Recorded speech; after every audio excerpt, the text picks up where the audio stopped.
오늘은 21세기에 있는 갈라디아서라는 제목으로 설교를 하겠습니다. 저는 요새 갈라디아서 주석을 읽고 있습니다. 아마 8월 말까지 읽으면 다 읽을 것 같아요.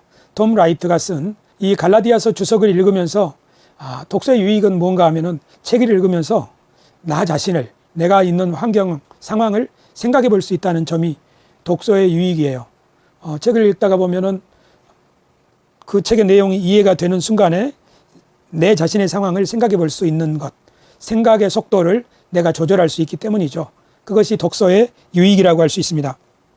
그래서 저는 오늘 21세기에 우리는 갈라디아서를 어떻게 읽으면 좋을까, 또는 갈라디아서에서 어떤 유익을 얻으면 좋을까 하는 것을 생각해 보려고 합니다. 먼저 갈라디아서 하면 종교개혁자 마틴 루터가 갈라디아서를 뭐라고 말했냐면 나의 아내라고 말했어요.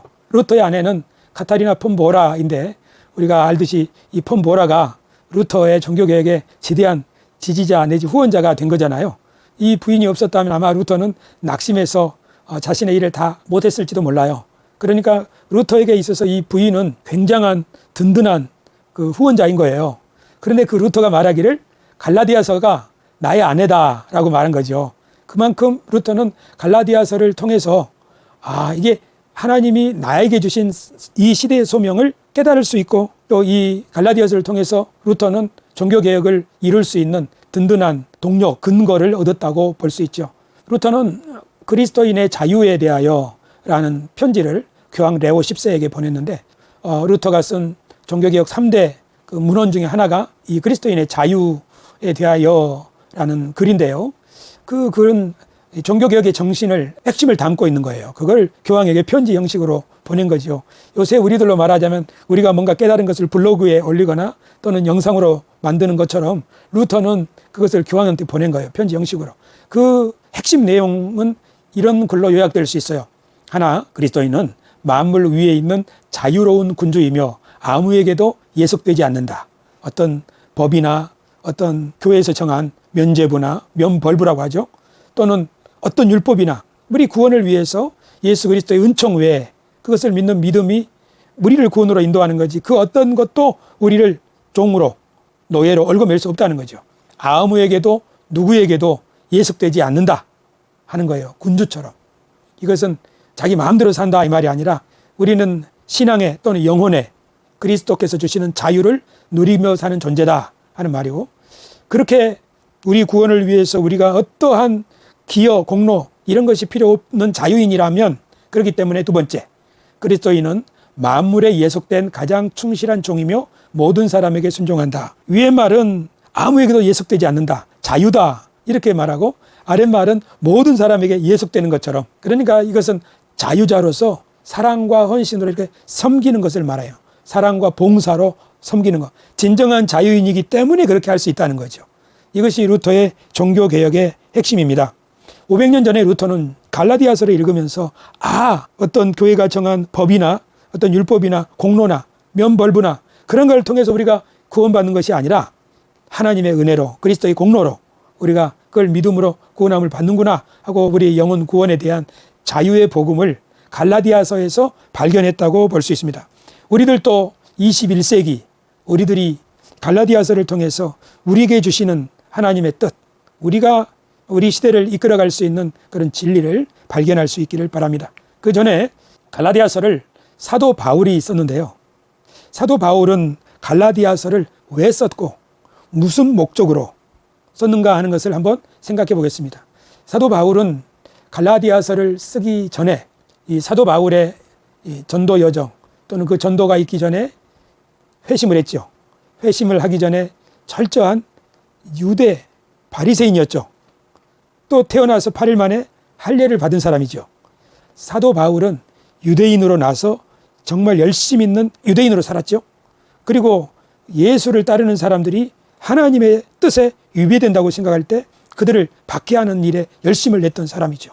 그런 그가 다메섹으로 가는 길에 부활하신 예수님을 만나고 나서 자신이 생각이 지금 잘못되었다는 것을 깨달았죠. 그리고 나서 어떻게 했습니까? 아라비아 사막에 가서 예수 그리스도의 복음을 새롭게 정리를 하고 안디옥 교회로 돌아와서 바나바와 함께 복음을 전했죠. 그것이 바로 소아시아, 지금의 튀르키예 땅입니다. 그리고 제2차 전도 여행은 우리가 성지순례 갔던 것처럼 그리스로 돌았지요.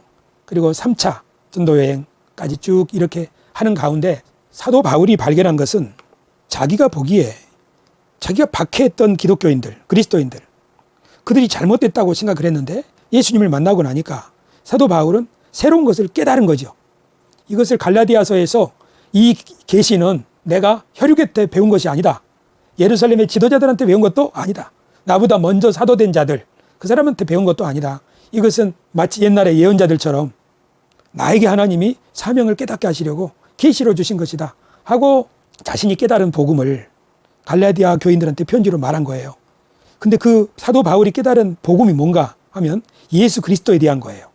그러니까 자기가 박해하던 예수님이 바로 아브라함과 다윗의 언약, 예언자들이 말한 그 언약을 이루는 하나님의 언약이 성취되는 바로 그 절정이라는 걸 깨달은 거예요. 사도 바울은 옛날에 하나님이 아브라함을 통해서 천하 만민에게 복을 주시리라 하시던 그 하나님이 또 다윗에게는 뭐라고요? 시편 2편에 있는 것처럼 지난주에 했는데요. 너는 내 아들이라 내게 구하라 내가 열방을 유업으로 주리니, 즉 다윗의 후손을 통해서 아브라함의 언약이 천하 만민에게 복이 되리라고 하는 그 언약이 다윗 때에 이르러가지고는 어떻게 되는 거예요?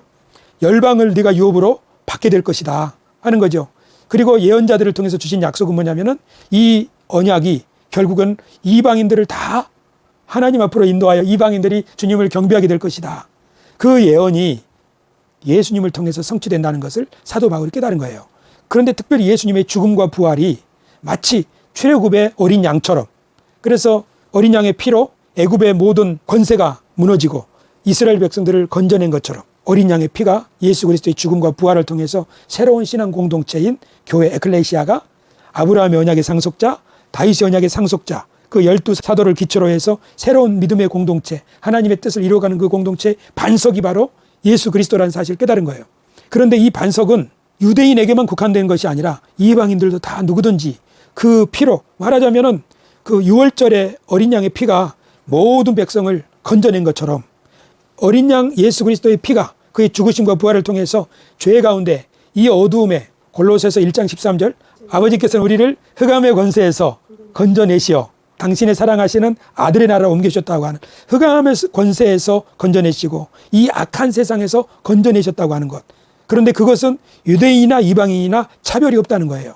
사도 바울이 깨달은 것 중에 가장 중요한 계시가 뭐냐면은 너는 이방인에게 복음을 전해라. 이방인의 빛이 되어라 하는 거예요. 다른 말로 하면 예수 그리스도 안에서 이제 유대인과 이방인이 다 함께 한 성전이 되어서 하나님의 처소가 되어서 아브라함의 상속자가 되고 하나님이 이곳에 거하시는 새로운 성전이 되어서 함께 지어져 가는 거예요. 그래서 이 공동체를 통해서 열방의 복이 되리라는 아브라함의 언약도 이루어지고 열방이 내 소유가 되리라고 하는 다윗의 언약도 이루어지고 시온의 축복, 말하자면 만방의 빛이 되리라고 하는 그 언약이 이루어지고 심지어 에베소서 1장 10절에는 하늘에 있는 것이나 땅에 있는 것이 그리스도를 통하여서 하나로 통일되는, 그러니까 하늘에 있는 하나님의 뜻이 땅에서도 이루어지게 하소서 하는 예수님의 주기도문은 사도 바울의 기도 속에 하늘에 있는 것이나 땅에 있는 것이 통일되는 거예요. 심지어 에베소서 3장 10절에 보면 하나님의 비밀의 경륜을 소개하면서 이는 교회를 통하여, 교회로 말미암아 하늘에 있는 통치자들과 권세들에게까지 하나님의 각종 지혜를 알게 하신다. 이것이 하나님의 계획이라는 거예요. 그러니까 이 교회 공동체가 하늘에 있는 통치자와 권세들, 그들을 굴복시키는 거예요. 모세가 10번째 재앙, 장자의 재앙을 통해서 어린 양의 피로 말미암는 장자의 재앙을 통해서 애굽의 모든 흑암의 권세를 정복했잖아요. 굴복시켰잖아요. 그리고 그 백성들을 다 구원한 것처럼 이 세상 썩어짐의 종로로 하고 있는 사람들, 누가 종로를 시키는 거예요? 사도 바울이 하면 통치자들과 권세들, 또는 이 어둠의 세상 주관자들이 사람들의 눈을 가로막아서 영광의 그리스도를 알아보지 못하게 하는 거죠. 예수님의 표현으로는 그것이 도적질하고 죽이고 멸망시키는 거잖아요. 돈의 염려, 탐심의 염려, 권세의 염려, 이런 것 때문에 우상 숭배하는 거잖아요. 우리는 이것을 최근에 남유다와 북이스라엘의 왕국 이야기에서 보고 있어요. 그러니까 르호보암 때 나라가 나눠진 다음에 저 여로보암의 길로 북이스라엘 왕들이 행하잖아요. 왕들이 다 어떻게 해요? 하나님을 알지 못하고 베델과 단에 황금 신상을 세우고 송아지상을 세우고 거기에 단을 세우고 그들이 우상 숭배하게 하잖아요. 뭐 때문에 이렇게 하는 거예요? 이들이 하나님을 알지 못하게 된 이유는 바로 욕심 때문이죠. 권력욕 말이에요. 이처럼 이 세상에 많은 사람들이 썩어짐의 종로로 가고 있는데 사도 바울은 예수 그리스도께서 그 십자가의 죽으심과 부활을 통해서 골로새서 2장 15절에 있는 것처럼 뭐라고 되어 있습니까? 통치자들과 권세들을 무력화하여 드러내어 구경거리로 삼으시고 십자가로 그들을 이기셨느니라. 이 어두움 흑암의 권세 우리를 건져내어, 이것이 바로 출애굽 이야기예요. 사도 바울은 예수님의 구원을 출애굽 이야기로 설명하는 거예요. 예수님의 죽으심과 부활이 그렇게 우리를 구원한다고, 썩어짐의 종류에서 구원한다고, 그래서 하나님의 아들들의 영광의 자유에 이르게 하는 것이라고요. 그래서 이 사도 바울의 글을 읽어보면 하나님의 계획이 우리를 향한, 인류를 향한 하나님의 계획이 잘 드러나는데, 그 중에 하나가 로마서 8장 28절에 30절 말씀이에요. 우리가 암송한 말씀 3-1번 말씀 뭐예요? 우리가 알거니와 하나님을 사랑하는 자 곧 그의 뜻대로 부르심을 입은 자들에게는 모든 것이 합력하여 선을 이루느니라. 선을 이루느니라. 그 선의 내용이 뭐냐? 하나님이 미리 아신 자들을 또한 그 아들의 형상을 본받게 하기 위하여, 이것이 바로 영광의 자유에 이르는 그 아들의 형상이죠. 그렇게 하기 위하여 미리 정하셨으니 이는 그로 많은 형제 중에서 맏 아들이 되게 하려 하심이니라. 또 미리 정하신 그들 또한 부르시고, 부르신 그들을 또한 의롭다 하시고, 의롭다 하신 그들을 또한 영화롭게 하셨느니라. 이게 바로 하나님께서 우리들을 예정하시고 부르시고 의롭다 하셔서 영화롭게 하는 거예요. 영화롭게 한다는 것은 뭡니까? 너는 내 아들이라, 오늘날 내가 너를 낳았도다. 이 왕자가 즉위할 때 영화롭게 되는 거죠. 그러니까 하나님께서 사람에게 흙으로 사람을 빚으시고 그 코에 생기를 불어넣으실 때 사람이 생명이 된 거죠. 하나님의 영광이 그와 함께 한 거죠. 그렇게 해서 어떻게 하는 겁니까? 천하 만물을 통치하여 생육번성 충만하게 만드는 거죠. 이게 영화롭게 되는 거죠. 이스라엘 백성들이 영화롭게 된다고 하는 것은 애굽에 종살이 하던 사람들이 구원함을 받아서 시내산에서 하나님과 언약을 맺고 그 앞에 서는 거죠. 뭘로 서죠? 왕 같은 제사장의 민족으로 서는 거잖아요. 그게 영화롭게 되는 거예요. 이스라엘 민족이야말로 종살이에서 건져내서 아브라함의 자손으로 미리 정하신 그들이죠. 그들을 부르셔서 애굽에서 내 아들을 불러내어서 그들을 의롭다 하시고 피로 말미암아 깨끗하게 하시고, 그리고 내 앞에 제사장으로 서라 하고 그 거룩한 성막을 허락하시고 그 안에 하나님 영광으로 임재하시고 모든 백성은 그 하나님 앞에 선 주님 앞에 서 있는 제사장이 나라가 된 거 아니에요. 이것이 우리에게도 해당되는 거예요. 그런데 이 영광에 이르는 것, 그래서 교회를 통해서 하나님의 각종 지혜를 세상뿐 아니라 하늘에 있는 만민을 그 종으로 삼고 썩어짐의 종살이 하게 하던 그 세력에까지 알게 하는 거죠. 사실은 이 말씀 보면 하나님이 모세에게 말하잖아요. 내가 하나님인 줄 알리라, 알게 하는 거예요. 모세를 통해서 여호와께서 하나님이신 것을 알게 하는 거예요. 누구에게? 파라오와 애굽 백성들에게. 하나님이 우리를 그렇게 부르셔서 교회를 통하여 알게 하는 거예요. 누구에게? 그 악한 권세들에게. 어떻게 함으로? 교회 가운데 하나님이 거하셔서 교회를 통해서 일하심으로. 그러니까 이것이 바로 아브라함의 상속자들인 거죠. 요셉을 한번 보세요. 이삭을 한번 보세요. 아브라함을 보세요. 아비멜렉이 와서 말하잖아요. 내가 이제 보니 여호와께서 너와 함께 하심을 알았도다. 이와 같이 여호와의 신에 감동된 자가 어디 있으랴. 이게 바로 하나님이 함께 하시는 아브라함의 상속자들에게 주시는 은총이라고요. 그러니까 아브라함의 상속자가 된다는 것은 단지 할례를 행한다 하는 것만이 아니라, 단지 성전에 들어올 수 있다 하는 것만이 아니라, 그건 정말 놀라운 축복이라고요. 너를 축복하는 자에게 내가 복을 내리고 너를 저주하는 자에게 내가 저주하겠다고 하시는, 그것이 아브라함을 중심으로 해서 시온을 중심으로 해서 모든 세상을 구원하는 거예요. 그것이 바로 예수 그리스도의 십자가고, 그 십자가 밑에 교회가 있는 거예요. 그리스도의 몸.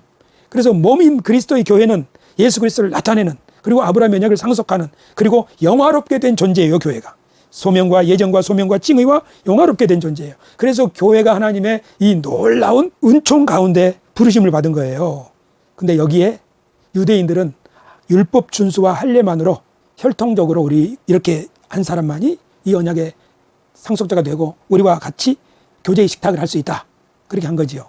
그러니까 사도 바울이 그것이 얼마나 하나님의 뜻에 어긋난다는 것을 알겠어요. 아니야, 옛날에는 진짜 메시아가 오시기 전까지는 몽학전생 아래, 유모 아래 있었지만 때가 차서 하나님이 하나님의 뜻을 펼치기 위하여 그리스도를 보내신 다음에는 이제 유대인이나 이방인이나 할 것 없이 다 모든 백성을 아브라함의 상속자, 하나님의 영광의 자유에 이르는 그런 하나님의 뜻을 펼치시기 위하여 예수 그리스도께서 오셔서 십자가를 지신 거라고.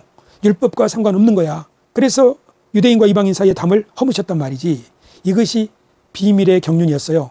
왜 그러냐면 자기가 이걸 깨닫고 보니까, 야, 지금 하나님이 예수 그리스도를 통하여 내게 깨닫게 해주신 이 복음은 창세로부터 출애굽으로부터 아브라함으로부터 다윗으로부터 이 역사의 절정에 이루어지는 이 놀라운 시간에 이루어지는 계획이라는 것을 깨닫고 나니까 자기 같은 부족한 사람에게 이 귀한 사명을 맡긴 것을 생각해 볼 때 그 은혜가 너무 감사하다는 거 아니에요. 그러니까 자기 몸 깨져도 부서져도 감사하다는 거죠. 그런데 이것을 가로막는 동족들 앞에 너무 안타까운 거죠. 그래서 이것이 비밀이 되었다 그래서 비밀의 경륜인 거죠. 갈라디아서를 쓴 사도 바울은 이 복음을 갈라디아서 전했지만 나중에 어떤 유대인들이 와서 갈라디아 교회 이방인들도 우리와 함께 식탁 교제에 참석하려면 할례를 받아야 된다 하면서 다시 율법을 강조하니까 강한 편지를 갈라디아에서 쓴 것 아니에요. 저는 오늘 21세기에 있는 갈라디아서라는 제목으로 설교하겠다고 그랬죠. 그래서 루터와 사도 바울, 마틴 루터와 사도 바울이 갈라디아서를 어떻게 이해했는지 잠깐 비교해 보겠습니다. 사도 바울에게 있어서 갈라디아서를 쓰게 된 동기는 뭐냐면 교회를 통해서 하나님이 유대인과 이방인을 하나로, 그래서 함께 아브라함의 상속자가 되고 함께 하나님의 뜻을 만방에 펼치는 그런 일을 십자가로 부활로 이루셨는데 그것을 유대인들이 율법과 할례를 통해서 가로막고 있기 때문에 이것을 깨뜨리는 거예요. 그래서 사도 바울에게 있어서 갈라디아서의 중요한 것은 유대인들, 이방인들이 그리스도 예수 안에서 한 가족으로 한 형제로 하나 되는 거예요. 그래야 하나님의 뜻을 제대로 펼쳐나갈 수가 있는 거거든요.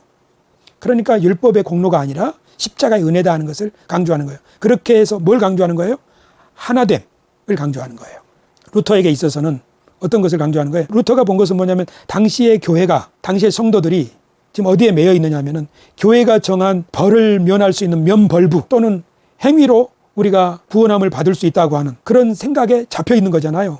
그래서 실제로 그것이 보니까 썩어짐에 종살이 하는 것과 비슷한 거예요. 그래서 본인이 갈라디아서를 연구하면서 보니까 사도 바울이 갈라디아 교회에게 말했던 너희가 다시 육체로 돌아가겠느냐, 성령으로 시작했다가 그리스도께서 우리를 자유케 하려고 자유를 주셨는데 할 때 그 자유가 율법에서부터 자유라는 것을 말하는 거잖아요. 루터는 그걸 보면서 지금 우리 교회가 500년 전에 말이에요. 지금 우리가 지금 다시 종살이 하고 있는 거로구나. 그래서 루터가 그리스도인의 자유에 대하여 그런 글을 쓰는 거죠. 이제 그리스도인은 모든 사람으로부터 모든 것으로부터 자유로운 군주다. 그 어느 것에도 예속되지 않는다. 왜? 그리스도께서 우리의 모든 짐을 다 담당하셨으니까 그렇게 말하는 거예요. 그래서 우리가 이제 할 일이 아무것도 없다. 우리 구원을 위해서는. 그렇기 때문에 이 자유자에게 이렇게 은혜를 베푸신 것은 우리로 사랑으로 종이 되라는 것이다.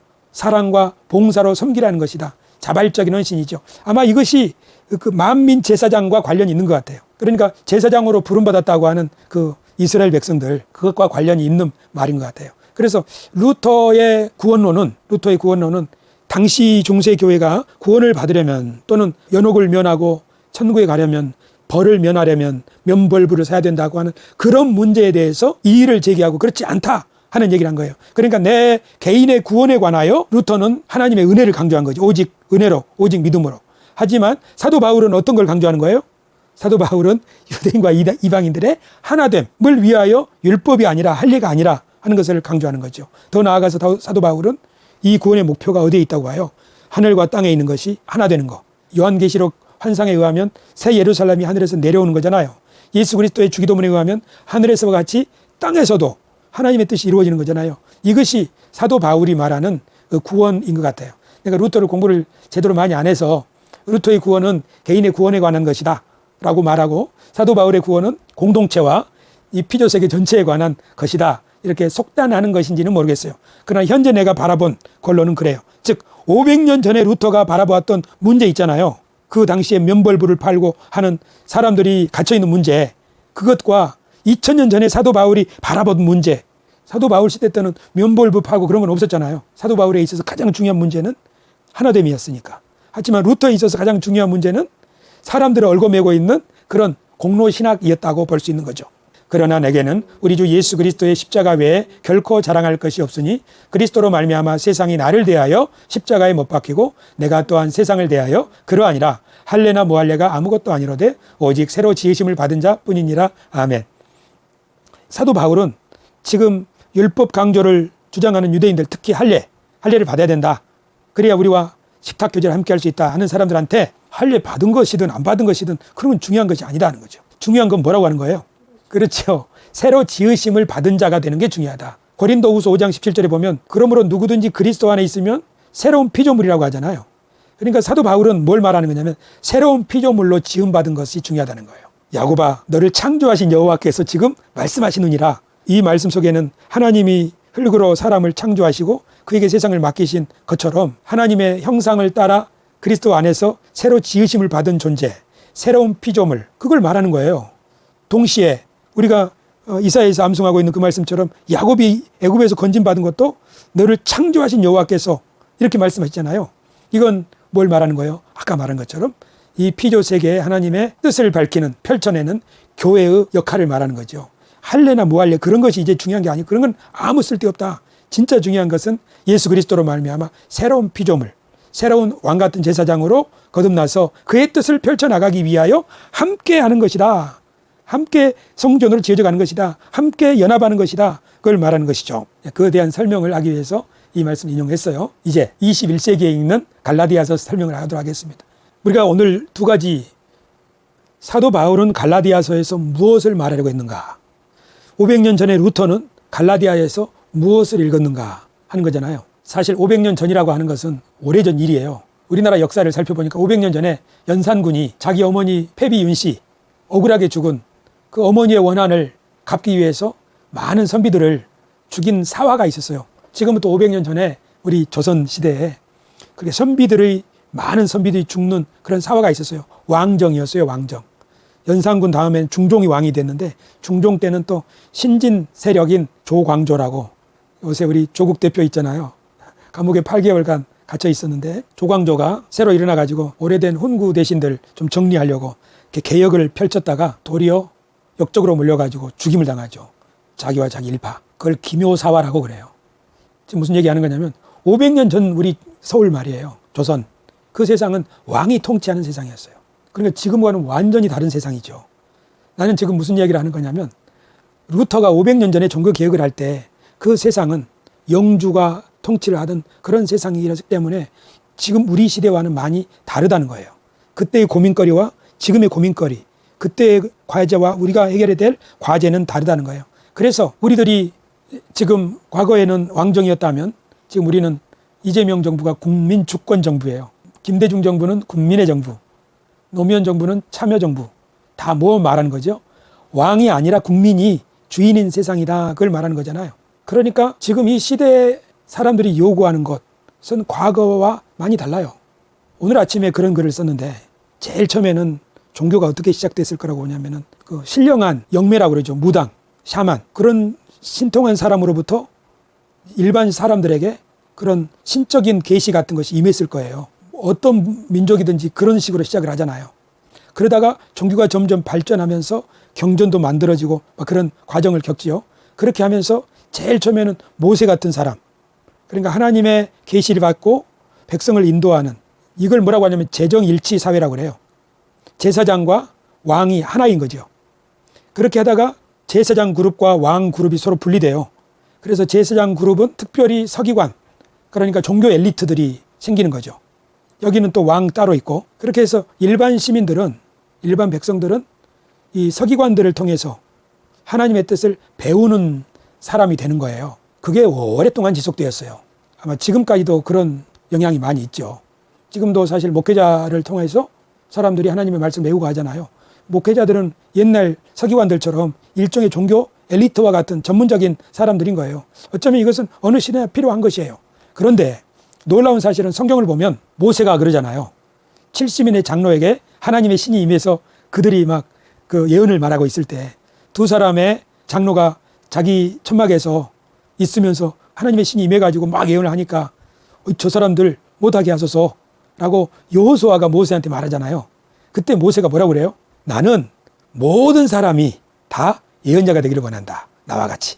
그런 말을 한 거예요. 그러니까 모세의 그 바람 속에 뭐가 있다는 것을 아냐면 내가 시내산에 올라서 하나님과 소통을 하고 내가 회막에 들어가서 하나님의 영광을 바라보고 그렇게 해서 하나님의 뜻에 이렇게 순종해서 사는 것처럼, 그리고 지금 70인의 장로들에게 하나님의 신이 임해가지고 그들이 막 예언을 하잖아요. 그렇게 하는 것처럼 이 장로들만이 아니라 모든 백성이 나는 그렇게 되기를 원한다 하는 거죠. 그런데 예언자 요엘도 이런 말했죠. 말세 내가 내 영을 모든 육체에 부어주겠다. 남종과 여종들에게 부어주겠다.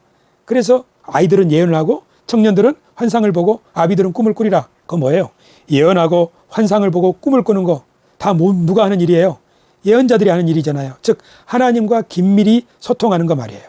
이걸 보면 성경에는 처음부터 우리 그 차준희 교수는 이것을 예언의 민주화라고 했어요. 왕정이 아니라 독재가 아니라 몇몇 사람에게만 특별히 하나님의 영이 임하고 예언하는 그런 게 아니라 민주화. 모든 육체가 하나님의 뜻에 정통하고 이렇게 되는 거예요. 그러니까 예언자들이 그렇게 말하잖아요. 그때에는 누가 누구에게 너 하나님의 뜻을 알아라. 그렇게 말할 필요가 없을 것이라고 말해요. 그때에는 하나님의 법을 돌판에 기록하는 것이 아니라 너희 마음에 기록한다고 말씀하잖아요. 이걸 보면 뭘 알 수 있냐면은 하나님의 뜻은, 근본적으로 하나님의 뜻은 모든 사람들이 다 하나님의 뜻에 정통하고 그렇게 해서 예언자들처럼 자기의 참여와 자기의 소신과 이런 것을 가지고 활동할 수 있는 그런 시대를 이미 성경은 바라보고 있다는 걸 알 수 있어요. 그러니까 사도 바울의 시대, 그 다음에 500년 전에 루터의 시대를 지나서 지금 우리 시대, 말하자면 국민 주권 정부 시대, 주권이 국민에게 있다는 거잖아요. 그러니까 대통령도 국민한테 임명장을 받는 시대잖아요. 시대가 이렇게 바뀌었어요. 그렇다면 종교도 바뀌어야 되지 않을까요? 어떻게?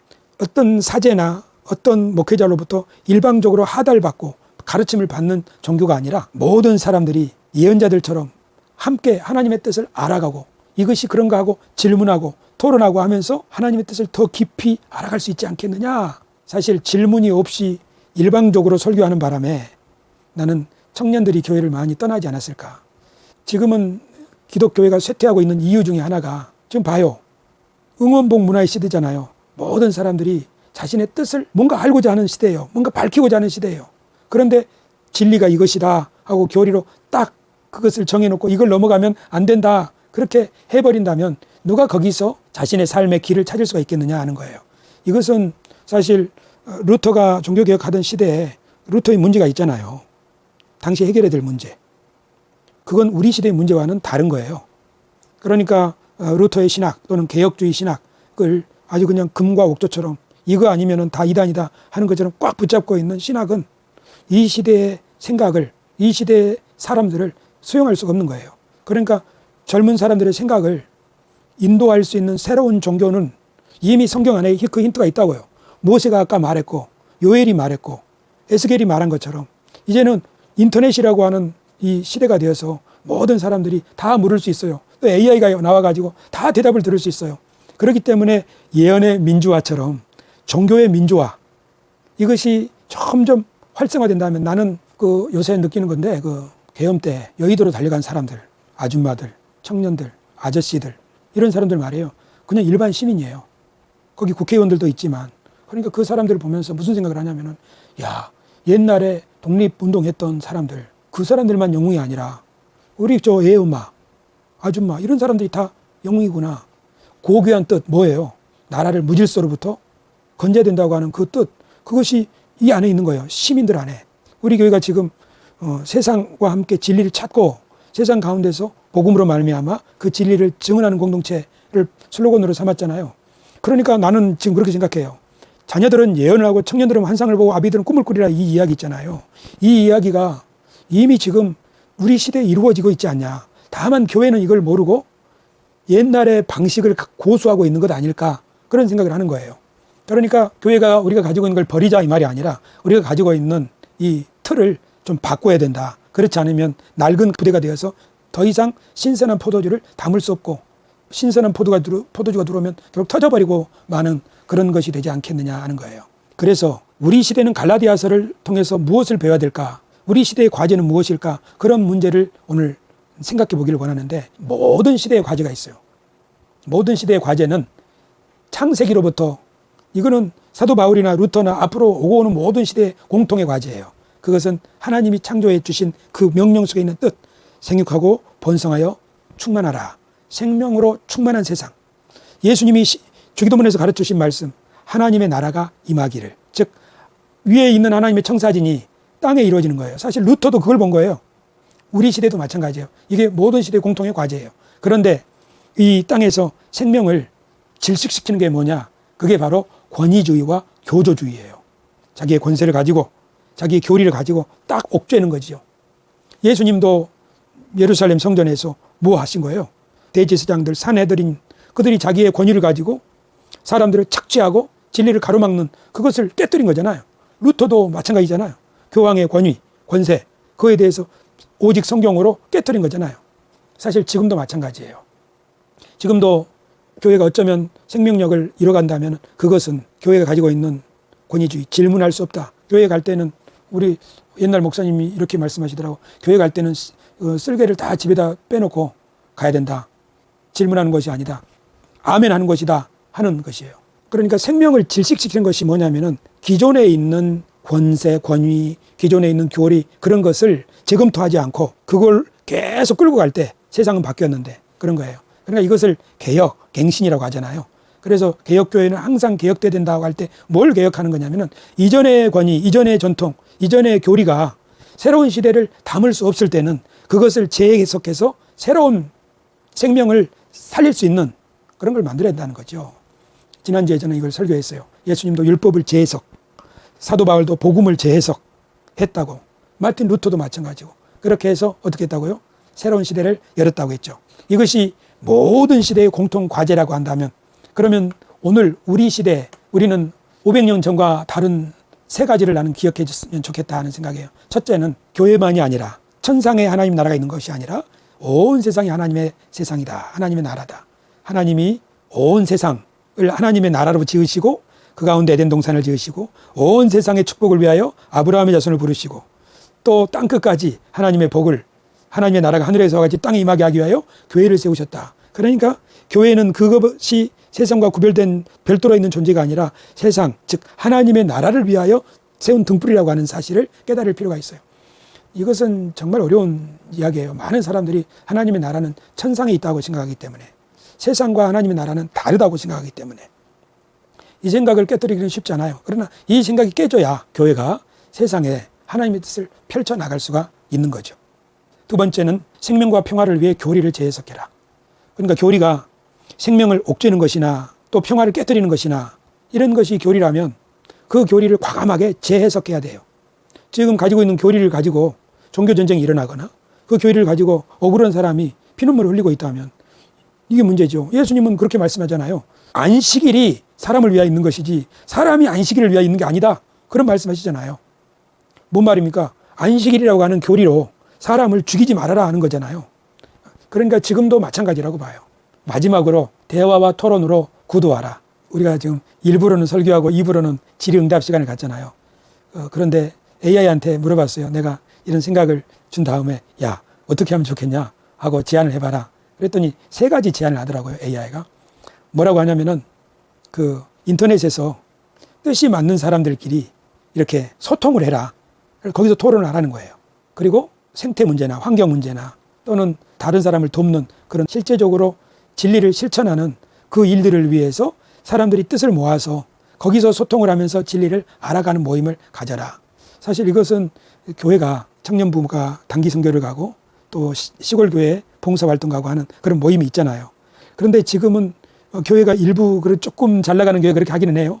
그렇지만 더 많은 사람들이 지금 세상 가운데서 소그룹 모임들을 만들어서 동아리 활동들을 그렇게 하고 있지 않아요. 그러니까 지금 이런 것들을 교회가 잘 생각해 볼 필요가 있는 것 같아요. 그러니까 이것을 교회 안에서만이 아니라 각 사람이 자신의 있는 자리에서 우리는 어제 우리 친척끼리 한강 유람선을 이렇게 봤잖아요. 나이 많은 장모님 모시고 이렇게 일종의 효도 관광을 한 거 아니에요. 그 일종의 그 이벤트죠. 좋은 목표를 가지고 함께 움직이는 거잖아요. 그런 것을 누구든지랑 할 수 있는 거예요. 이런 모임 저런 모임. 뭐 우리 쉽게는 독서 토론회도 할 수 있고 또 간단하게 누구와 함께하는 여행. 사실은 우리가 어제 간 것은 나이 드신 어머님을 생각하고 간 거 아니에요. 물론 그 가운데 형제들과 함께해서 좋긴 하지만 이런 식으로 말해요. 그러니까 좋은 뜻을 위해서 그렇게 소그룹 모임을 얼마든지 가질 수 있는 거죠. 이런 식으로 우리 시대의 종교가 좀 변화할 필요가 있지 않냐 이렇게 생각을 하는 거예요. 온 세상이 하나님의 나라다. 교회만 사람들을 건져내는 그것이 하나님의 목적이라기보다도 교회가 세상에 빛을 얘기할 때 그것은 온 세상이 또 이미 지금 우리가 촛불 혁명에 보는 것처럼 하나님이 일하고 계시고 있기 때문에 곳곳에서 그래서 그 사람들 우리가 동참도 하고 또는 우리가 핵이 되어서 인도도 하고 그렇게 하면 얼마든지 선한 일들을 통해서 하나님의 뜻을 펼칠 수 있지 않겠느냐. 그리고 교회 안에서는 생명과 평화를 위해서는 기존의 교리를 과감하게 재해석하라. 이것은 아마 세 번째 대화와 토론을 통해서 한 두 번, 세 번만 물어보면 기존의 생각이 현실과 잘 맞지 않을 때에는 두 번, 세 번만 물어보면은 그게 여지없이 드러나게 되리라고 나는 믿습니다. 우리들의 교리는 그런 거예요. 그래서 그 토론의 문화, 토론의 종교, 토론을 통한 구도에 이르는 종교. 지금은 많은 교회가 오늘 우리 만나교회도 그렇지만 주일 아침에 만나교회 TV 틀어놓으니까 자꾸 설교에 만나교회가 나오는데 지난주에는 철로역장 얘기하듯이 오늘도 보니까 그 새벽 예배를 거기서 뭐라고 그랬어요? 변화산 모임이라고 그랬잖아요. 거기에 와서 이렇게 탁 주님을 만나고 기도 응답을 받고 그런 얘기를 하고 있잖아요. 활동이 그렇게 종교적인 체험을 갖게 하는 것이죠. 교회에 필요한 일이에요. 하지만 그것이 결국 어떤 역량으로 나가야 돼요. 내가 은혜 받았고 용기를 얻었다. 그것 좋지요. 하지만 더 나아가서 세상 속에서 일을 할 수 있는 교회의 행사의 일부로서만이 아니라 각자의 삶 속에서 그 일을 원활하게 펼쳐나갈 수 있는 아마 이런 순기능은 은혜 받은 사람들이 이미 지금 많이 하고 있는 일일 수도 있어요. 그렇죠? 그러나 이렇게 교회 전체와 세상 가운데서 이렇게 봤을 때 교회가 점점 매력을 잃어가고 있는 이유 중에 하나는 교회와 세상의 이분법적인 사고 또는 경직화된 교회의 그런 교리나 내지는 운영 방식 이런 것들에 대한 개선이 필요한데 그 대화와 토론을 통해서 진리도 그렇게 알아가고 운용도 그렇게 해가는 말하자면 예언의 민주화처럼 교회의 민주화 이런 것들이 필요한 것 아니냐. 지금 이미 세상이 그렇게 확 바뀌어가고 있기 때문에 이렇게 생각해 보면 우리가 하나님이 우리들이 뭘 하라는 것임을 알 수 있죠. 우리가 하나님을 예배하는 존재이지만 더 적극적으로 우리의 삶 가운데 무슨 일이든지 할 수 있구나. 선한 뜻을 위하여 누구와 무슨 일이든지 연합할 수 있구나. 그게 바로 하나님의 뜻이로구나 하는 것을 우리는 알 수 있습니다.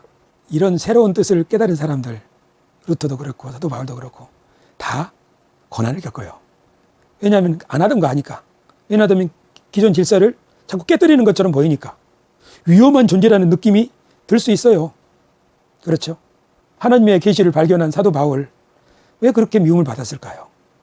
또 성경을 연구하던 신학자 루터 왜 루터는 파문을 당하고 루터를 암살하려고 그렇게 했을까요? 그것은 이 말씀 우리들도 그럴 수 있다는 거예요. 자기의 육체를 위하여 심는 자는 육체로부터 썩어진 것을 거두고 성령을 위하여 심는 자는 성령으로부터 영생을 거두리라. 우리가 이것을 전에는 육체하면 죄나 육신의 생각 이런 것만을 말했는데 지금 이렇게 보니까 육체를 위하여 심는다 하는 것은 사도 바울의 시대에는 자기들이 가지고 있는 유대교적 그런 선민사상에 딱 갇혀 있는 거예요. 루터로 말하면은 교권, 권위주의에 딱 갇혀 있는 거예요. 교조주의에 갇혀 있는 거예요. 그게 육체를 위해 심는 거예요. 다른 말로 하면 썩어진 것, 즉 생명을 죽이게 하는 거죠. 교회의 생명력을 죽이게 하는 거죠. 이 우리들이 그동안 우리도 모르게 심어온 일일 수도 있어요. 청년들이 교회에서 숨을 못 쉬니까 숨 쉬려고 나간 거 아니에요. 그러니까 육체를 위하여 심는 자는 이 말의 의미를 잘 생각할 필요 있어요. 또 뒤집어서 성령을 위하여 심는 자는 성령으로부터 영생을 거두리라. 성령은 우리들에게 너 500년 전의 생각을 지금도 가지고 있냐? 500년 전만이 아니라 30년 전에 그 낡은 생각 아직도 가지고 있냐? 우리를 그렇게 일깨워 주시는 거겠죠. 그렇게 해서 성령을 위하여 심는 자는 영생을 거두겠지만 그 심는 가운데에는 눈물을 흘리며 씨를 뿌리게 되는 거죠. 그래서 우리가 선을 행하되 낙심하지 말지니 포기하지 아니하면 때가 이름에 거두리라. 할렐루야. 우리 가는 길이 외롭고 쓸쓸하고 우리는 속이는 자 같고 무명한 자 같고 죽은 자 같고 징계를 받는 자 같고 근심하는 자 같고 가난한 자 같고 아무것도 없는 자 같고 그런 생각을 사도 바울이 한 거예요. 하지만 낙심하지 아니하고 포기하지 아니하고 그곳에서 옛날 모세가 그랬듯이 회막에서 빛나는 얼굴로 하나님을 봤듯이 아침 해같이 빛나는 마음으로 걸어가서 그 빌립보서 4장 4절에서 그 감옥 편지에 뭐라고 합니까? 주 안에서 항상 기뻐하라. 내가 다시 말하노니 기뻐하라. 너희 관용을 모든 사람에게 알게 하라. 주께서 가까우시니라. 그렇게 편지하잖아요. 우리 주님이 감옥같이 갇혀있는 우리들에게 사도 바울에게 계시하신 그 영광의 주님이 우리에게도 계시해 주셔서 큰 예배당에서 들을 수 없는 소리를 이 광야 같은 데서 듣게 하시고 또 사막에서 광야에서 외치는 자의 소리로 외치게 해주셔서 하나님의 뜻을 펼칠 수 있게 되기를 바랍니다. 그리스도 예수의 은총 안에서 몸성이 마음 편히 선한 뜻 펼치세요. 기도합니다. 존귀하신 하나님, 오늘도 저희들 하나님을 의지하고 주님을 바라보면서 예배를 드렸습니다. 하나님, 21세기에는 갈라디아서를 어떻게 읽어야 할까? 그런 제목을 가지고 오늘 말씀을 나누었습니다. 하나님께서 성경을 통해서 우리에게 계시해 주시고 깨닫게 해주시는 바대로 오늘 우리에게 필요한 그 교훈을, 그 진리를 늘 새롭게 발견할 수 있게 해주시니 감사를 드립니다. 이 선포한 말씀대로 우리 삶이 더 열려지게 하시고 더 실천되어지게 해주셔서 주님이 우리를 향하여 가지고 계셨던 그 계획대로, 부르신 대로, 의롭다 하신 대로, 그리고 영화롭게 하신 대로 주님의 영화로운 하나님의 아들들의 영광의 자유에 이르러 주님의 뜻을 펼칠 수 있도록 도와주옵소서. 예수님의 이름으로 기도드리옵나이다. 아멘.